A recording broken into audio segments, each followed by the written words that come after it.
டேய் கூப்பிட்டா என் பின்னாடி ஆளு நினைச்சிருக்கேன் எங்க ஏரியா பசங்க கூப்பிட்டா அவ்வளவுதான். கூப்பிட்டேன் 100 பேர் இறக்கிட்டேன் நானு. டேய் நீ 100 பேர் திறக்கும் எங்க ஏரியால 2 பேர் தான் இறக்கிட்டா பாக்குறியா? ஹலோ மச்சான் வாடா. ஏய் எங்கடா பார்த்து கூப்பிட்டு போற? இப்படிக்கு பஞ்சாயத்து ஆயிடுச்சுடா பி ராமானுஜம். அதுக்கு ஏன்டா ஹெல்மெட் போடாம பாரு 1000 ரூபாய் ஃபைனுடா.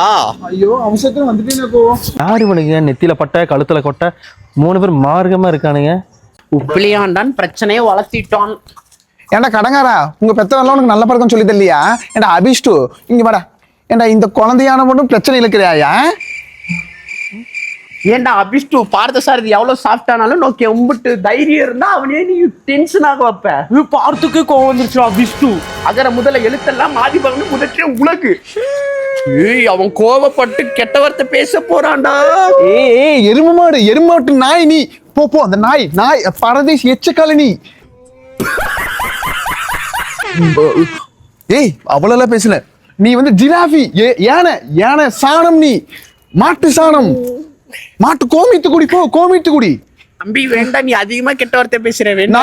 நீ கோமித்து குடுறா கண்டு குட்டி கோமித்து குடுறா.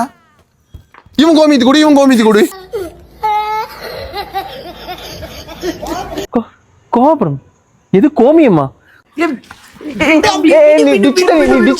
மாட்டுக்கு கள்ளி தண்ணிடா கோமி தண்ணி மூஞ்சி தடிச்சுடா. அம்பி அபிஷ் நாயே விடு அம்பி அவன் பயந்துட்டான்டா. சுமால் பையன் அம்பி.